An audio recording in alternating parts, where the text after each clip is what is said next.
Hi po mga kalola, magandang araw. Ayan, nakita nyo po ba yan? Ay grabe, dito lang po yan kay Kuya Oliver's Gutuhan, dito po sa San Juan, Batangas. Ay tunay na po ito po yung dinadayo talaga. Nako, napakarami pong motorista talaga ang pumupunta dito na kung san-san pa po nang galing, kung san-san lupa-lupa po dito sa Pilipinas nagmula at sa ibang bansa, promise. Ayan, tulad na nga lang po namin na kami po ay nakapunta po diyan dahil dun po sa guest namin ay nag-ayaho at dahil ito daw po yung nakikita niya lagi sa Facebook, yung mga post na napakasarap nga po daw dito ng Gutuhan at ng Goto, yan, Goto Bulalo. Ay naku, dinadayo, nakikita niya nga po sa Facebook daw, gustong gusto nga daw po niyang marating, kaya nga po ito, nagpumilit po kami pumunta dito at ayan nga po, pagkarating namin dyan, ay ayan, tinunang ko kagad po ang itsura ng paligid, napakarami ng tao, hanggang dun po sa may labasan.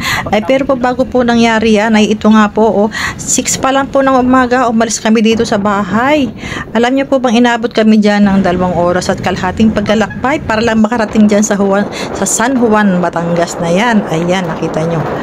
Ayan, maliwanag na. Kaya nga po yung ibang kasama namin. Ayan, nadaanan ko nga po yun, yung kainan na restaurant na yun. Ayun, minsan kumain na rin po kami doon. At ayan, grabe kalayo. At ito nga po, ayan, nakita nyo. Sa wakas ang amin, sa haba namin pagkalakbay, ito nandito na at kami ay nakaupo na rin. Ayan nga po pala, bago kayo makaupo diyan, ayan po, ito rin na mahaba ang pila. At yan po ay by number nga. Ay kami nga po ay pang number 67 yata yun. Ayan, aga namin dumating diyan. Ayan, nakita nyo yung bulalo nila, ay hindi ko kayo matataka, may paano nyo ka hindi maaring hindi puntahan. Ayan, nakita nyo, ayan, at kami nga ho dyan ay kakain na. Sa haba po ng aming paglalakbay, kailangan ho tayo makabawi sa kain. Kami nga po pala ay siyam ho kami mga nagpunta diyan, puro lang ho kami ay nakamotor. Ayan, ayan, kita nyo, ayan, alam nyo po yung isang order, tunay na napakarami, di ho kami isiyam, ay 2 order po yung aming kinuha. Alam nyo ho, ay labis-labis pa, may naiuwi pa. Talagang hindi po tinipid. At ayan nga po si Kuya Oliver, ayan nga po, napakabuti niyang tao, napakabait niya. Marunong siya mag-entertain talaga ng mga customer. Di ba? Ayan, kausap siya ng aming guest. Ayan. Di ba?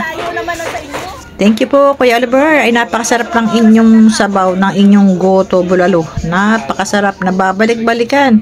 Ay di kahit sa hirap-hirap sa biyahe, tunay naman pero sa susunod hindi na siguro kami magmumotor at tunay na hinanakit ang aking katawan. Hanggang ngayon masakit pa rin ang aking katawan. Tunay naman 2 oras at kalahating nakaupo, ay di napakahirap. Ayan tanya si Kuya Oliver, gwapong gwapo. Bata pa si Kuya Oliver. Yan, napakasipag na tao. Ayan, ito nga po pala yung kanilang counter. Kung kayo magbabayad na, ayan, dyan kayo, shout out kay ate. Ayan, at ito nga po yung price ng kanilang mga Goto Bulalo. Ayan, at ito nga po, nagtry po akong umikot din nakita nyo, ang dami lang table at ang dami ding customer talaga. Ayan, ayan, yun doon po sa may likod, hindi ko pa nakunan, hanggang doon sa may likod ay makapal ho talagang tao. Isipin nyo dumating ho kami dyan mga 8:30.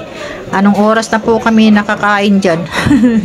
Ang dami hong tao. Ayan, yan, hanggang dito lang po ang ating video. Ayan, sa mga hindi pa po nakakapunta, punta na kayo at try nyo po kung at namasaksihan nyo, ang sarap.